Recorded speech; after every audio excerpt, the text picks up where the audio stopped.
प्रचर्याय तमनुदे कृतज्ञाय रसज्ञाय नीतिज्ञाय नमोस्तुते।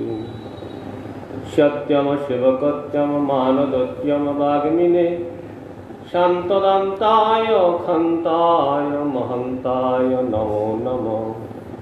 सत्यव्रताय शान्तन्न सौजन्य सभमूर्तये भक्ति जीवनाचार्य गुरुदेवाय ते नमो। नमो विष्णुपादाय गौरपृष्ठाय भूतले श्रीमते भक्तिप्रकाशपुरी गच्छामि नाम। वंशाकल्पतरुभ्यश्च कृपा सिन्धुभ्यैव च पतितानां पावनेभ्यो वैष्णवेभ्यो नमो नमः।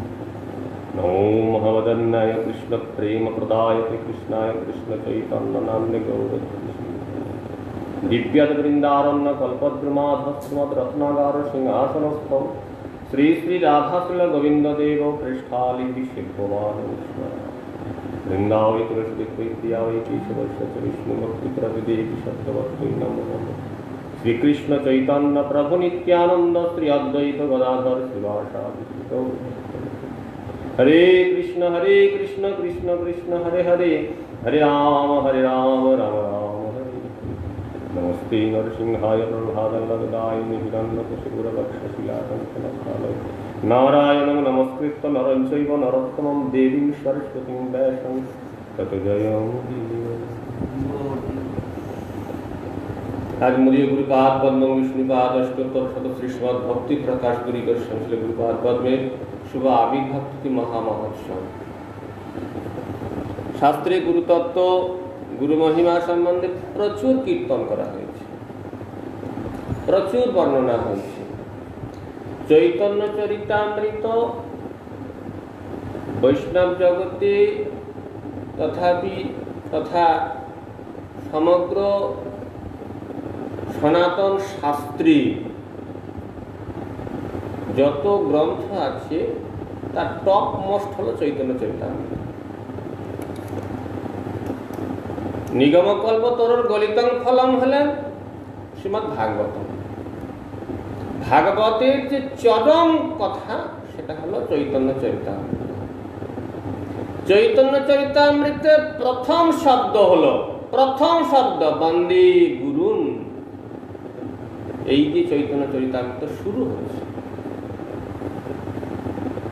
তাহলে গুরুপাদ পদ্মের মহিমা, গুরুপাদ পদ্মের তাৎপর্য কি বস্তু সমস্ত শাস্ত্রে এক এক করে ধরে ধরে বলতে গেলে, গুরুতত্ত্ব বলতে গেলে বলে শেষ করা যাবে। গুরু মহারাজ একটু ছুঁয়ে গেলেন। গুরু মহারাজের মুখ থেকে আপনারা যারা এখন বসে শ্রবণ করছেন তারা বহুবার গুরুতত্ত্ব শুনেছেন, বহু মহিমা গুরুতত্ত্বের কথা শাস্ত্র সিদ্ধান্ত অনুযায়ী আপনারা শ্রবণ করেছেন।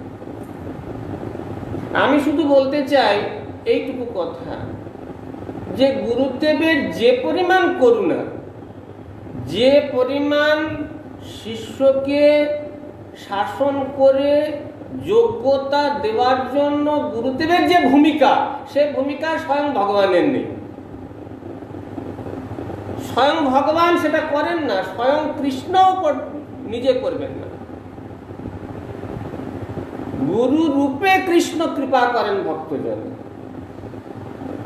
কৃষ্ণ রূপে কখনো কোন ভক্তকে সরাসরি একেবারে কি বলবো, একবারে আন্ডার লেভেল, একবারে নিকৃষ্টতম লেভেল থেকে, এবারে ডেভিল শয়তানের স্তর থেকে চরম ভাগবতীয় স্তরে পৌঁছে দেওয়ার যোগ্যতা একমাত্র গুরুদেবের। এই জন্য তাকে গুরু বলা হয়।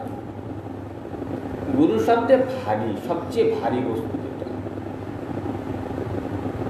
চিন্তা করে দেখুন একটু, শাস্ত্রের সিদ্ধান্ত আমি যেতে বলছি না, নিজেদের সাধারণ বুদ্ধিতে বিচার করলে দেখা যায় আমরা যে বস্তুকে পাওয়ার জন্য এত ছটফটানি আমাদের, তিনি হলেন ভগবান কৃষ্ণ।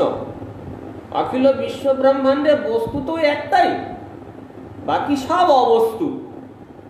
তা ওই যে বস্তু কৃষ্ণ, কৃষ্ণ হলেন জগতের সবচেয়ে ভারী বস্তু, সবচেয়ে বড় বিভু বস্তু। অখিল বিশ্ব ব্রহ্মাণ্ড যার ইচ্ছায় সৃষ্টি হয়, ধ্বংস হয়, পালিত হয়, যার ইচ্ছায়। সেই যে কৃষ্ণ তাকে দান করতে পারেন, তাকে আমার হৃদয়ে ঢুকিয়ে দিতে পারেন, আমার প্রাণ সর্বস্ব করে দিতে পারেন, আমার জীবন সর্বস্ব করে দিতে পারেন, তার চরণের উপযুক্ত করে দিতে পারেন আমার মতো নিকৃষ্ট একজন ব্যক্তিকে, যিনি করেন তিনি হলেন গুরুপাদ পদ্ম। এটা বাস্তব, সকলে জানে কথাটা। যারা হরিভজনে আজ করছেন, হরিভজন সম্বন্ধে বিন্দুমাত্র শ্রদ্ধা হয়েছে, তারা সকলেই জানে। এটা একটা দিক। আর একটা দিক হলো, গুরুদেবের মতো কৃপা কেউ করতে জানে না। শাস্ত্রে তো বলছেন যে গুরুদেবের যে করুণা, পিতা মাতার করুণা অত নয়। গুরু মহারাজ আগেও বলেছেন, পিতা মাতার বড় জোর এই জন্মে কিছু সুযোগ সুবিধা আমাকে করে দিতে পারেন, কিন্তু আমার জন্ম জন্মান্তরে উদ্ধারের পথ একমাত্র গুরুদেব বলবেন। এটা একটা দিক। আর একটা দিক হলো, শিষ্য মানে আমার জীবনের অনুভূতি থেকে কথাগুলো বলছেন। শাস্ত্রে তো অনেক কথা আছে, আমার জীবনের অনুভূতি থেকে কথাগুলো আমি বলছি। আমি দেখেছি, আজকে মঠে এসেছি আমি 2007-এ, ধরুন তাহলে 2020 চলছে, মোটামুটি 12-13 বছর হলো। খুব কাছ থেকে গুরু মহারাজের সিদ্ধান্তগুলো শোনার চেষ্টা করি, গুরু মহারাজকে বোঝার চেষ্টা করি। আমি সেবা তো কিছু করতে পারি না, মানে আপনারা সকলেই জানেন যে আমার শারীরিক যোগ্যতা কম, মানসিক যোগ্যতা কম, পারমার্থিক যোগ্যতা কম, এই জন্য আমার নিজস্ব সেবা করার টেন্ডেন্সিটাও কম। যোগ্যতা থাকলে টেন্ডেন্সিটা কমে যায়, প্রবণতাটা কমে যায় সেবা করার।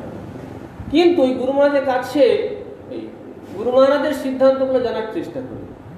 একবার দেখেছিলাম অনেকদিন আগে, আমাদের মঠে কিন্তু ব্রহ্মচারী ছিল।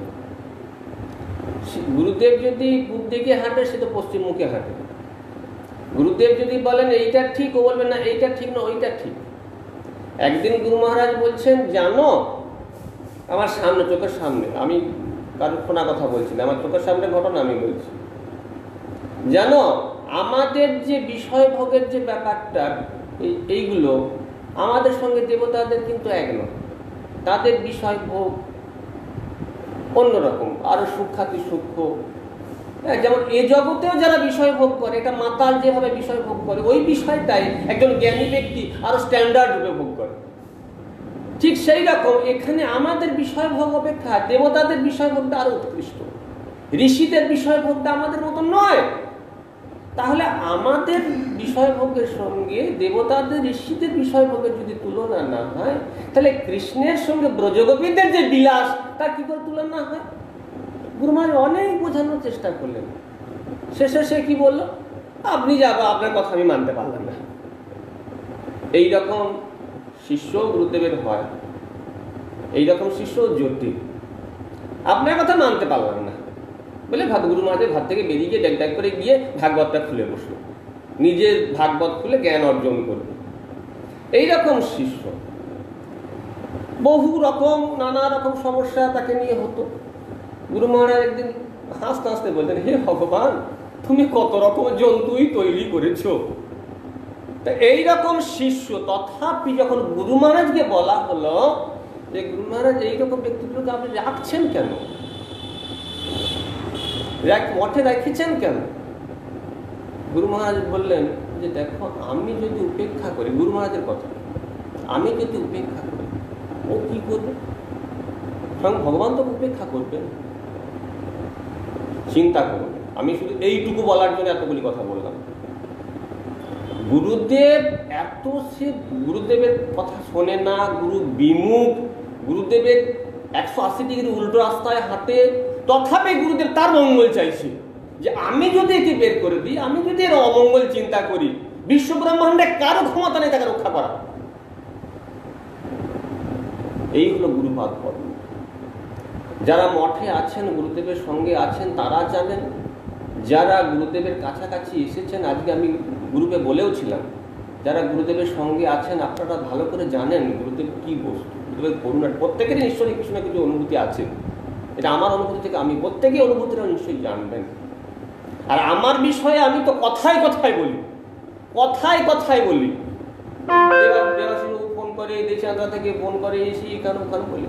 আমি তো একবারে ওপেনলি বলি, মানে আমি মানে কি বলবো, ছোট থেকে আমি একটু মানে চাচা ছোলা কথা বলতে ভালোবাসি, যেটা ঠিক সেটা বলবো। আমার দোষ হলো হলো, অন্যের দোষ হলো হলো। তা আমি কথাটা বলি যে আমার মতো ব্যক্তি, আমার যে যোগ্যতা, এইরকম ব্যক্তি যদি গুরু মহারাজের কাছে না থেকে অন্য কোথাও থাকতাম, তা আমার পাছায় লাভ মেরে আমাকে বের করে দিত। কোনো কিছু করার ক্ষমতা নেই, কোনো যোগ্যতা নেই, খাবে দাবে ঘুমাবে, এই সমস্ত ব্যক্তিগুলোকে মঠে রেখে মঠের ভার বাড়িয়ে লাভটা নেই। তথাপি আমাকে রেখেছেন, দয়া করেছেন যে আমার যদি কিছু মঙ্গল হয় থাক থাক, কিছুদিন শিখে দিই, যদি কোনো দিনের মঙ্গল হয়। এ হলো গুরুপাদ। গুরুদেবের বিচার হচ্ছে এইরকম, শুধু আজকে নয়, আমি জ্ঞান হয়ে থেকে দেখে এসেছি। আর যারা একটু অ্যাস্ট্রোলজিক্যাল বিচার যারা করেন তারা ভালো করে জানেন ব্যাপারটা, যে একদম বাস্তব সত্য কথা এটা। একদম এতে চাচা শোন, আমি মানতাম না এগুলো। আমি মঠে আসার আগের দিন পর্যন্ত আমার এই সমস্ত জ্যোতিষ এই সমস্ত শাস্ত্রে আছে, বেদে আছে, জ্যোতির্বিদের কথা জ্যোতির্বেদ শাস্ত্রে আছে, কথা আমি মানতাম না। গুরু মহারাজ একদিন আমাকে চোখে আঙুল দিয়ে দেখিয়ে দিলেন, আমাকে বললেন মঠে আসার পরেই, 1-2 দিন পরেই বললেন তোমার ডেট অফ বার্থটা আমাকে দিও তো। আমি দিলাম। গুরু মহারাজ রাত দুপুরবেলায় না ঘুমিয়ে আমার ছকটা করলেন, ছকটা করে আমাকে বললেন তোমার এই হবে, এই হবে, এইভাবে চলবে, ইত্যাদি ইত্যাদি। আমি দেখলাম হ্যাঁ, এতদিন পর্যন্ত যা হয়ে এসছে ওই রকমই হয়েছে, হুবহু মিলে গেল। তারপরে মিলিয়ে দেখলাম একদম হুবহু ওই রকম। তা আমার জীবন অনুভূতি থেকে বলছি, এবং যেটুকু গুরু মহারাজের কাছে অ্যাস্ট্রোলজিক্যাল ব্যাপার যেটুকু শিখেছি সেখান থেকেও বলছি।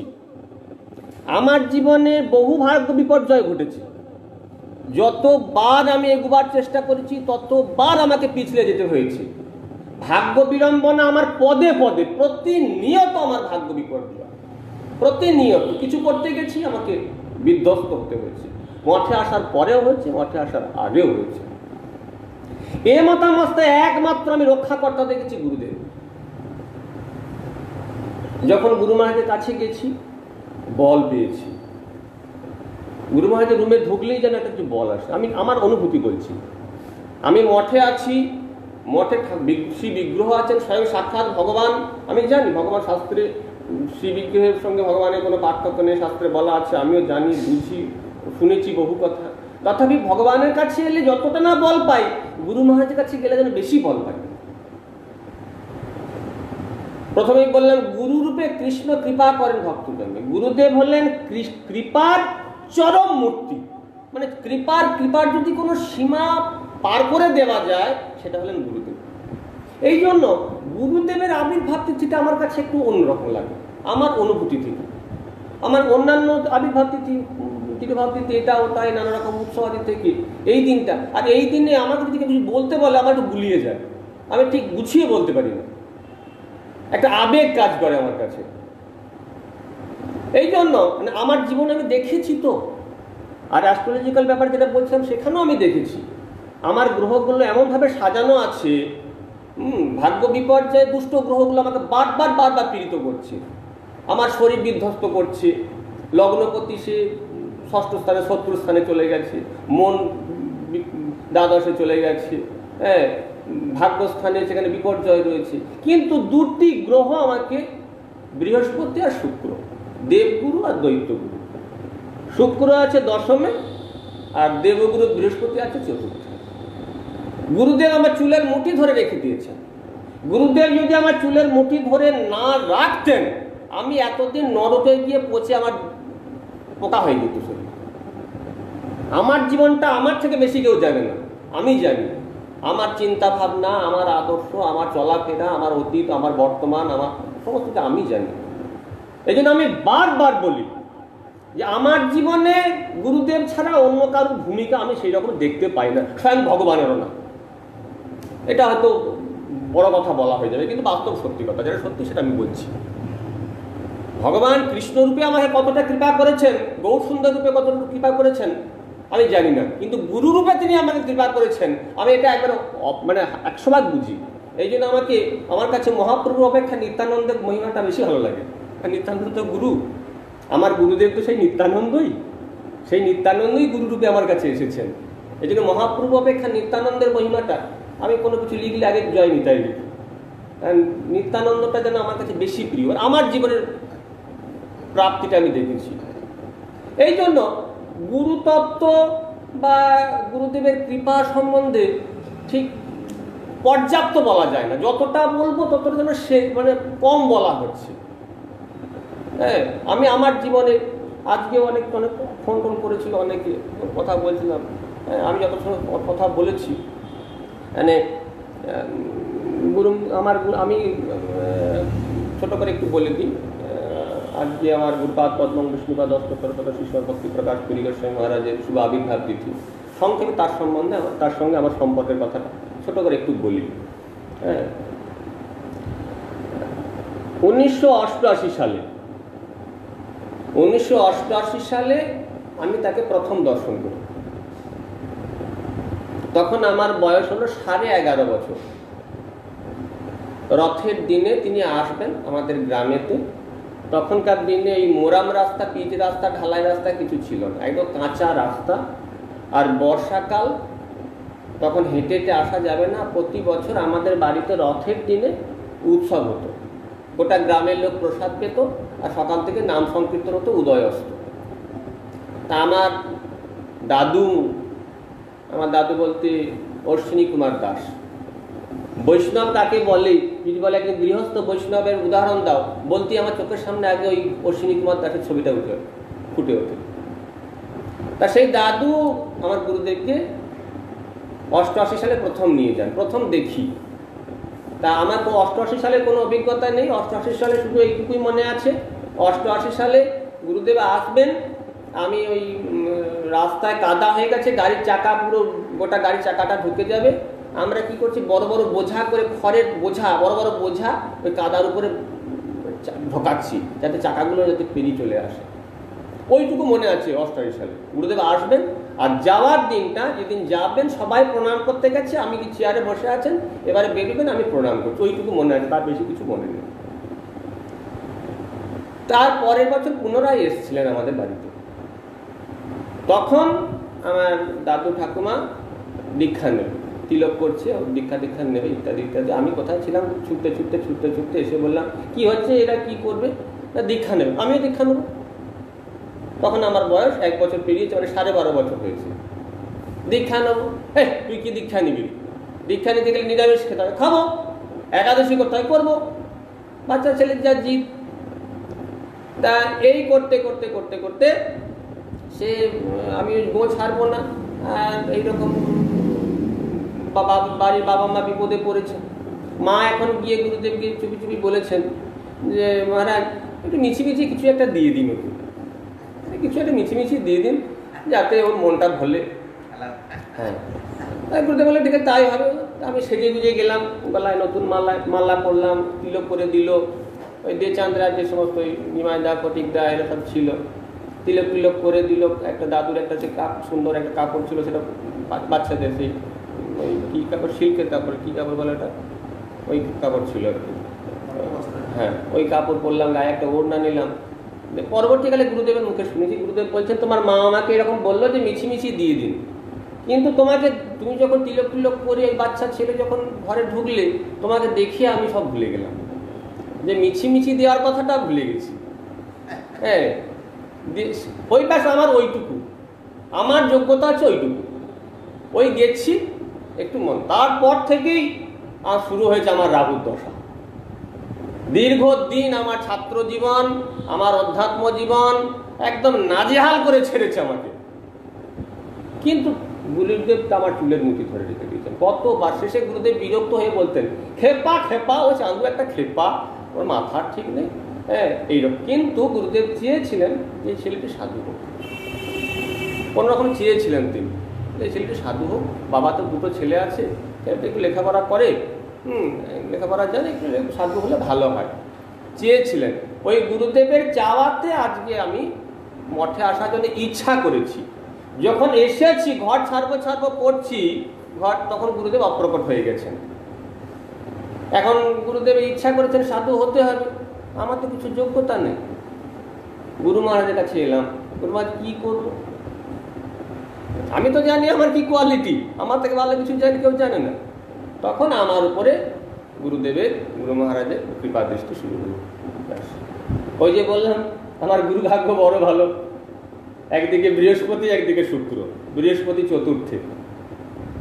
তার জন্য যেই এলাম আমার প্রতি গুরু মহারাজের যে কি যে স্নেহ আমি নিজেও বুঝি না। আমি ওপেনলি সবাইকে বলি যে আমার মতো ছেলেকে, আমার মতো ব্যক্তিকে যে মঠে রাখা, এ কোনো গুরু রাখবে না, কেউ রাখবে না। এ গুরু মহারাজের অশেষ করুণা। আমাদের এখানে সকল মঠবাসী রয়েছেন, সকলেই জানেন আমি খাই দায় আরামে ঘুমাই, মঠের কিচ্ছু করি না, গুরুমার সামনে বসে রয়েছেন, তথাপি বলছি আমি। এটা হলো আমার মানে আমার প্রতি অহৈতুকী কৃপা। একটা কথা মনে রাখবেন, বাড়ির যে ছেলেটা কানা, যে ছেলেটা খেপা, যে ছেলেটা বিকলাঙ্গ, তার প্রতি বাবা মায়ের স্নেহটা বেশি হয়, এটা নিয়ম। এটা হ্যাঁ, যাদের যোগ্যতা কম থাকে বাবা মায়ের কৃপা তাদের। এই হচ্ছে গুরু, গুরুদেবের কাজ হচ্ছে এইটা। আমার জীবনে প্রত্যক্ষ করেছি আমি। আজকে মঠে 13টা বছর আছি, গুরু মহারাজ কিভাবে যে আমাদের চুলের মুঠি আমার ধরে রেখেছেন সেটা আমি জানি, আর গুরু মহারাজ জানেন। সুতরাং গুরুতত্ত্ব তত্ত্ব তো গুরুদেব যা, তার থেকে অনেক বেশি গুরুদেবের কৃপা। শাস্ত্রে যতটা না বলতে পেরেছে, সাধক তার সাধন জীবনে তার থেকে বেশি উপলব্ধি করতে পারবে একটু যদি চেষ্টা করে। সাধক যদি একটু বোঝে যে আমার গুরুদেব কি বস্তু, আমার গুরুদেব আমার প্রতি তার কতটা করুণা, তিনি আমাকে কতটা কৃপা করেছেন, একটু যদি বোঝার চেষ্টা করে। আমি আপনাদের সকলের কাছে করজোড়ে জোরহাত করে প্রার্থনা করছি, আপনারা শুধু গুরু মহারাজের কৃপাটা একটু বোঝার চেষ্টা করুন, আর কিছু করতে হবে না। দেখবেন শাস্ত্রে যত প্রকারে বলা আছে, কৃপার কথা বলা আছে, তার থেকে অনেক বেশি আপনারা দেখতে পাবেন। শাস্ত্রে কতটুকু বলতে পারে, বোঝানোর জন্য একটু শব্দ দিয়ে বোঝে। শব্দ দিয়ে কি বোঝানো যায়? কৃপা কি শব্দ দিয়ে বোঝা যায়? কৃপা বুঝতে হয় অনুভব দিয়ে। তাই গুরুদেবের যে কি কৃপা, গুরু মহারাজের যে কি করবে। আজকে আমি হোয়াটসঅ্যাপে একটা আমাকে বলতে বলেছিল, কদিন ধরে বলেছিল যে ওই দিনে একটু আপনি একটু গুরুতত্ত্ব সম্বন্ধে বলবেন। তা আমি জোরহাত করে বললাম যে আজকে আমাকে গুরুতত্ত্ব সম্বন্ধে গুরুদেব বলবেন না, কারণ আমি দেখছি তো হ্যাঁ গুরুদেবের সম্বন্ধে এই দিনটা তো আমি ঠিক আমার গুলিয়ে যাই, আমি ঠিক বলতে পারি না গো। মানে গুরুদেব যে আমার কাছে কি বস্তু আমি নিজেও বোঝাতে পারি না গো। হ্যাঁ, আমাদের এখান থেকে কিছু হওয়ার কথাই ছিল না। খানতে হতো, তারপরে শিউরিতে হতো। গুরুমাজি বললাম গুরুমা তাহলে কী করবো, শিউরিতে তো হতো, সবাই তো ঘরে আটকে পড়ে আছে, কী করে কী হবে, গুরুমাজি এখানে করে না। আমি জানি একটু একটু দিয়ে একটু ছোটো আলেক ফালেক করতে একটু পুজো টুজো হবে। হঠাৎ করে যোগাযোগ হয়ে গেল, তাপস একটা স্ট্রাকচার একটা বানিয়ে দিল। তাহলে স্ট্রাকচার যখন বানিয়ে দিল, সবকে বললাম তাহলে ওটা নিয়ে এসো, ওটা নিয়ে চলে এলো। এই রাতারাতি হঠাৎ করে হয়ে গেল। পুরো ভোগ কোথায় দেবো, পুরো বলছে এখানেই ভোগ দিতে হবে, মন্দিরে দিলে হবে না, মন্দিরে দিলে হবে না, এখানে পুজো করবে ভোগ দিতে হবে না, হয়ে গেল। সকালে উঠে থেকে মঠবাসীরা এই নাড়ু তারপরে সংকর্ষণ আশ্রম হাতে কাল থেকে শুরু করে দিয়েছে রান্না করা। এটা তো হওয়ার কথাই নয়। আমি কালকে গ্রুপে লিখেছিলাম যে কালকে হবে গ্রুপে, যে আজকে আশ্রম রান্না করতে শুরু করেছি। ভোরে উঠে থেকে নাড়ু সংকর্ষণ শুরু করছি। মঠবাসীরা সকাল থেকে উঠে ছোটাছুটি করে এই করে করে, আমি তো মানে ভাবতেই পারছি না যে এগুলো হবে। কেন না গুরু মহারাজ চেয়েছেন। আমি বললাম এটাই যে এই লকডাউনের মধ্যে আমাকে যে ফোন করেছে, আমাদের একজন ভাই ফোন করেছে, ফোন করে বলছে মহারাজ এই লকডাউনের মধ্যে সব হচ্ছে কী করে। আমি বলছি ভাই গুরুদেব চেয়েছেন, গুরু মহারাজ বলছেন হ্যাঁ এখানেই হোক, গুরু মহারাজ বলেছেন এখানেই হোক, তা সেটা হতে তো বাধ্যই হবেই, সেটা কিছু করার নেই। এই জন্য এত উৎসাহের সঙ্গে এইগুলো হয়ে যায় যদি গুরুদেবের কৃপা হয়। আমরা সেই গুরুদেবকে এত কাছে পেয়েছি, এখনো পর্যন্ত গুরুদেব সরাসরি আমাদের উপদেশ দিচ্ছেন, আমাদের প্রতি কৃপা করছেন, আমাদের প্রতি এত তার করুণা। হ্যাঁ, তা এই করুণাটা গ্রহণ করার যোগ্যতাটা তিনি দান করুন, এটাই তার কাছে প্রার্থনা, যে আমরা যেন আপনার করুণাটা গ্রহণ করতে পারি, করুণাটা নিতে পারি। আপনি করুণা বর্ষণ করছেন, আমরা যদি উদাসীন থাকি তা হবে না। ওই করুণা গ্রহণ করার যোগ্যতাটাও আপনি দিন, এটাই গুরুপাদ পদ্মের কাছে আমার প্রার্থনা। গুরুমাজকে সেদিন দুদিন আগেও বলছিলাম যে গুরুদেব গুরুমাজ আপনি যদি কৃপা করেন তবে হবে, আমাদের কৃপাতে কিছু হবে না। আজকেও সেই গুরুতত্ত্ব বলতে গিয়ে গুরুপাদ পদ্মের কাছে আমি প্রার্থনা জানাই, গুরুদেব আমাদের মধ্যে প্রসন্ন হন, কৃপা দৃষ্টি দান করুন, তিনি যেন আমাদের যোগ্যতা তিনি নিজে হাতে তৈরি করে দেন। এই বলে আমি আজকে আমার গুছিয়ে বলতে পারলাম না, তার জন্য ক্ষমা করবেন। হরে কৃষ্ণ। আচ্ছা।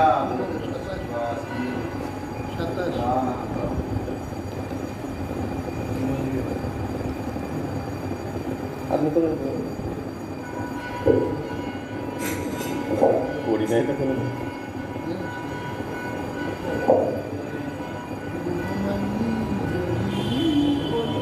শ্রীরূপ মঞ্জরি পদ সেই মর সুসম্পদ শ্রীরূপ মঞ্জরি পদ সেই মর সুসম্পদ শ্রীরূপ মঞ্জরি পদ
Baby